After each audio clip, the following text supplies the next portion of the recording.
This poor soul of a Legacy GT is dead. It was turned away by a couple shops. I couldn't exactly tell you why, but we're gonna be here to fix it, get it right, and get it back to the people who own it. So, in the last video, if you guys caught the end of it, there is a decent sized hole in the top of this engine. The car has about 120,000 miles on it. The current owners drove it for like 2 weeks. It blew up. The radiator's all gummed up with what appears to be oil and stop leak. It's a JDM EJ25s swap, and it's just dead. This thing has lived a rough life. I have the intercooler off right now so that way I could take a gander at the giant hole underneath of the block. It's a 2008 Subaru Legacy GT. It's an automatic, not a manual transmission, but that doesn't matter for us as we're rebuilding the engine. Secondary air pump seems to be deleted. This was just kind of tossed over there, which is the only reason this is still plugged in is because it's got the barometric pressure sensor on there. Apparently, it's tuned. I don't exactly know. Inside of the radiator overflow is just all black. It's just all oil. There's oil, coolant, and stop leak all mixed in there. So it looks like this thing initially had a head gasket failure. The original owner sold it to the new owners. Didn't disclose that. It looks like they put stop leak in the coolant system to try to cure that head gasket issue long enough to be able to sell the car. New owners got it. They were driving it around. It's an automatic, so you can't really rag on this thing too much. New owners were driving around, blew up in a parking garage. Obviously, with this being their first Subaru, they wanted to get it fixed, get it done right. They took it to a couple shops. The shops turned them away because it's got that JDM 2-liter swap in it. Now, what we're gonna be doing is putting a 2.5 liter back in this car from what it originally came with. We have a nice 2018 plus Type RA short block coming for this thing, a set of B25 cylinder heads, OEM cams, OEM valve springs to get this engine refreshed. We'll put the 2.5 liter back in, replace all the oiling components, all the timing components, water pump, literally everything that's going to be going into this thing. So I've walked you guys through how to tear these engines down quite a few times, but I will give you a runaround real quick. We're going to start off by pulling a lot of the accessories out of the way to begin with. That's going to be the alternator, the intake, battery. Then we'll get the car up in the air, drain the oil and the coolant out of it. Once the coolant is out, we can go ahead and get the radiator out. Because this is an automatic transmission car, it does have power steering lines down there, so we'll drain that as well. We are going to be doing a transmission flush for these guys as well, so that way they get this thing back healthy, fresh, and good to go. Once coolant's out, we can go ahead and get the coolant expansion tank up off the top, get the intake manifold off, strip this thing down to a bare long block, and then get it out of the car that way. Start tearing this poor little Legacy down.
Take manifold off in about 10 minutes. Really not too bad. We've done these probably 50, 60, 70, 80, 100, 200 times now, a lot. You guys can get a better picture of the hole in the block right there. It's pretty gnarly.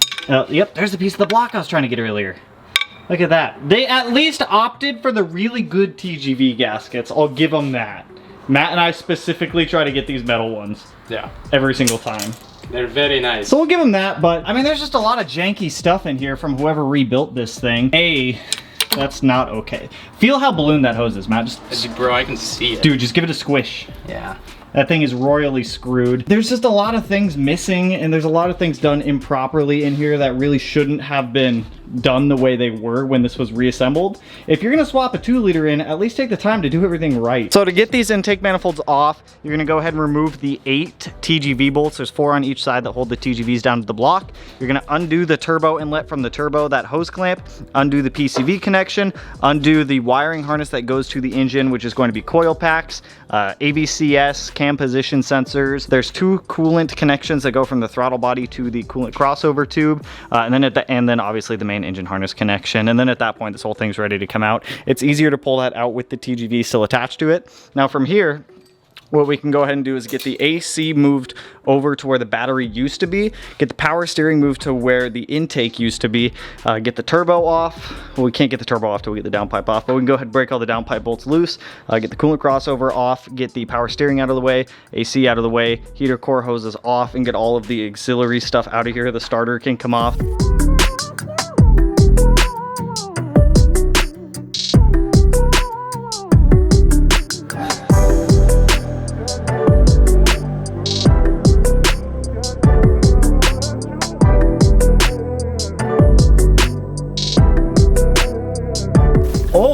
We got something missing there, buddy. Dude, the whole rod's gone. So Matt brought up a real good point. We were a little bit worried about this. Thankfully, the engine does turn over. It's an automatic. To remove the engine from the transmission in an automatic, you have to disconnect the torque converter, which is held on by bolts, and you have to be able to spin the engine over. Thankfully, we were able to spin it over. What do you see? Look over there.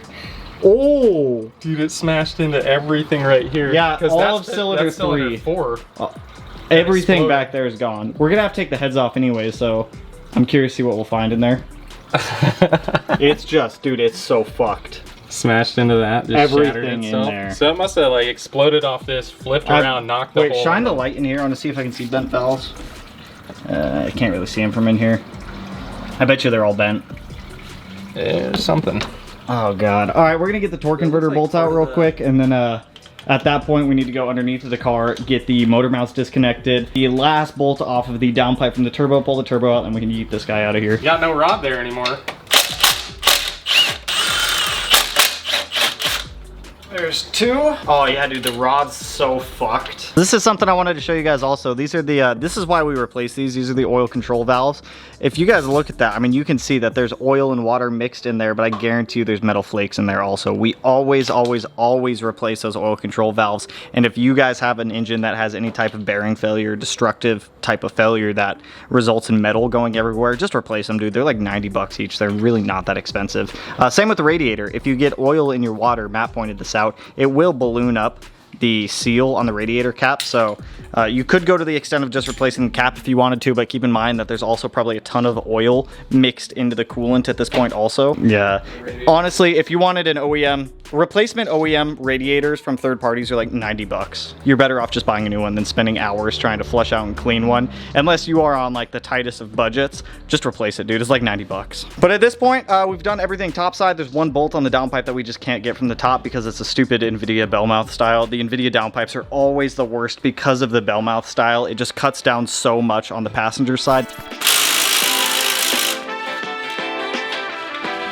Sounds like that. Grand old time with that. Get you?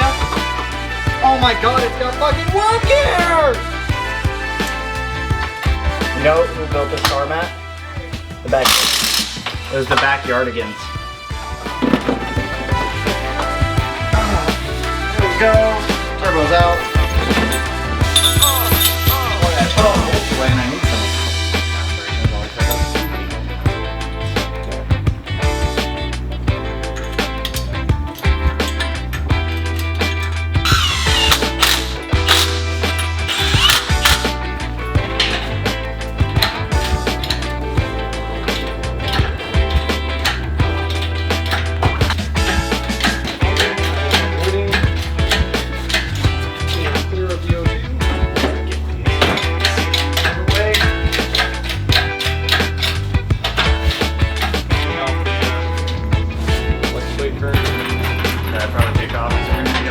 Before we get this engine on a stand and start tearing it down, I do want to give a huge shout out to today's video partner, our guys over at Techron. Now, with this Legacy, I'm going to be giving a bottle of this Techron high mileage fuel system cleaner to the couple that owns this Legacy, because this thing does have over 120,000 miles on it. The fuel system could probably use a cleaning, especially with what we're seeing on the cylinder heads and everything else. They could definitely use a good cleaning in that fuel system. So what this stuff is going to do, it's going to restore some of those lost miles per gallon that you may have, can help clean out clogged injectors, will help break apart debris that's built up in the fuel system, especially for those of you guys. I wouldn't recommend high mileage fuel system cleaner for those on E85, but on the E85 cars, whenever we swap back over to pump gas, I swap to the complete fuel system cleaner. This stuff does wonders at helping literally all of the cars get this stuff to ensure that we have no missing horsepower, no missing torques, make sure that the engine is running at its optimum, and especially on newer cars that we get, or used, new to us cars, I guess I should say, that are used, this stuff comes in handy. This Legacy will greatly appreciate having its fuel system cleaned out a little bit. Actually, to be honest, this car already has a pretty full fuel tank, so we're just gonna throw some of this stuff in there now. Then I'll top off the fuel tank before the owners come and pick this thing up. So to use high mileage or any of the fuel system cleaners from our guys over at Techron, you're gonna rip off the cardboard, pop open the child safety lock, rip off this guy that I always struggle with, so hang on. Pop this guy open, open that guy, their tether's broken, that's okay, grab you. All you're gonna do is dump it in. You're gonna let the fuel system cleaner do its job. We'll put some more fuel in here to top off the tank to give it a little bit of time to mix all together. So, huge shout out to the guys over at Techron. More information on that Techron fuel system cleaner down below. So now, let's get this engine on a stand and start tearing it apart. This is still set up for an EJ. I don't know what this one was used for last. We just gave it one, sorry. Like, yeah. What was it set up for last?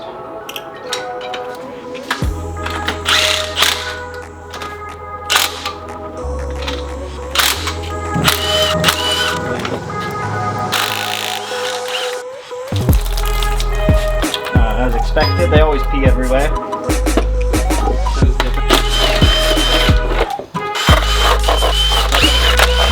Company 23 one?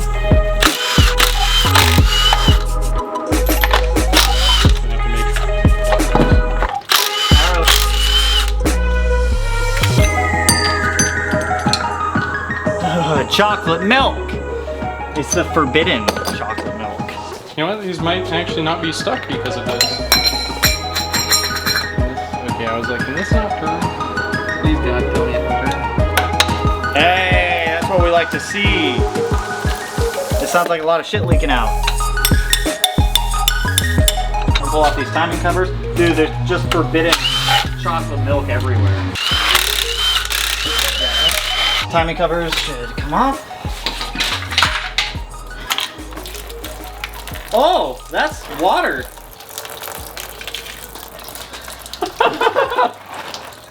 You got a rusty dipstick. Well, it's a good thing we got a new dipstick. I ordered the new dipstick. That's good, because that's, yeah, a lot. Dude, it's just... The water in the cylinder, it tried to fire over and compress it. It's just full of water. So it was like the piston halfway up the combustion cycle was trying to compress water. There's a hammer right here. Nowhere to go.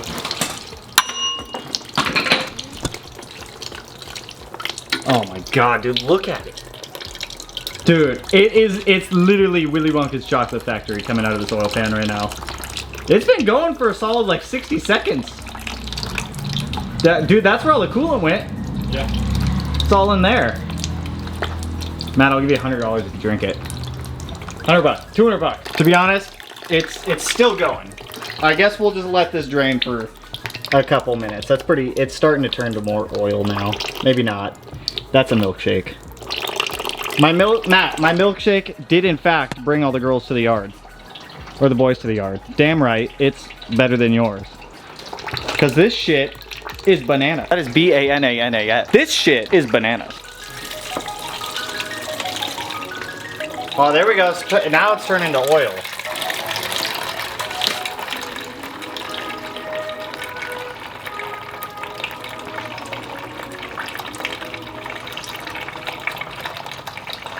Hands down, I think this is the worst EJ I have ever seen. Literally all of the coolant from the car was in the engine. I'm guessing the engine was probably filled to about halfway up with oil water mixture. So it was all coming out of the dipstick tube for a solid 5-10 minutes. Got tired of waiting for it to drain out of the dipstick tube, so we popped the drain plug off, and it's just like, this thing is filled up twice with oil water mixture, and it is just the forbidden chocolate milk. Willy Wonka wouldn't even touch this shit, you guys. Maybe he might. I don't know. He might go sailing down the river of this Hershey's squirts, but woo! All right, let's put the drain plug back in the oil pan. Start getting off the last of the accessories. Pop the oil pan off. Matt and I will pull the heads off, pull off the rest of the accessories that we need. I'm very curious to see what we're gonna find inside of the engine. We already know that the rod tried to exit through the back of the engine. Normally they come through the top, but did you put the piece back in? Oh, Matt's playing Legos over here. So we'll take a gander at what we can find in there. So let's just time lapse through stripping this thing down.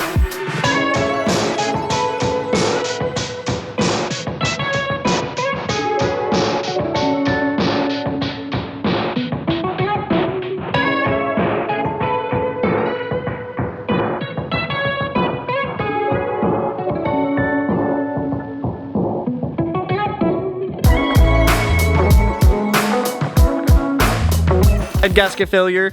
Cylinders 3 and 4 both screwed. The casting inside of there is just totaled out, man. One of the pistons is a little cocked on cylinder 4. It's like, if you look down in the bores, if you just do a quick glance, they all look all right, but they're all kind of sideways and cocked. Yeah, you can't really see a solid brake, but all the material's kind of messed up. Yeah, I mean, all the material's worn, so but there's that everything's gone. Yeah, there's just no solid indication of like a straight brake anywhere on the head gaskets. So it's like all of the graphite coating on all of the head gaskets is just... These have been on the ground, so it's kind of hard to show. I know they've been on the ground, but still. Like, even so, there's like no major brake points on the head gaskets. So, super weird. Like Matt said, what we think happened is the head gasket failed. As you guys saw, a ton of water got in this thing. As the piston probably came up, it couldn't compress the water, so it blew out of the top of the engine right there.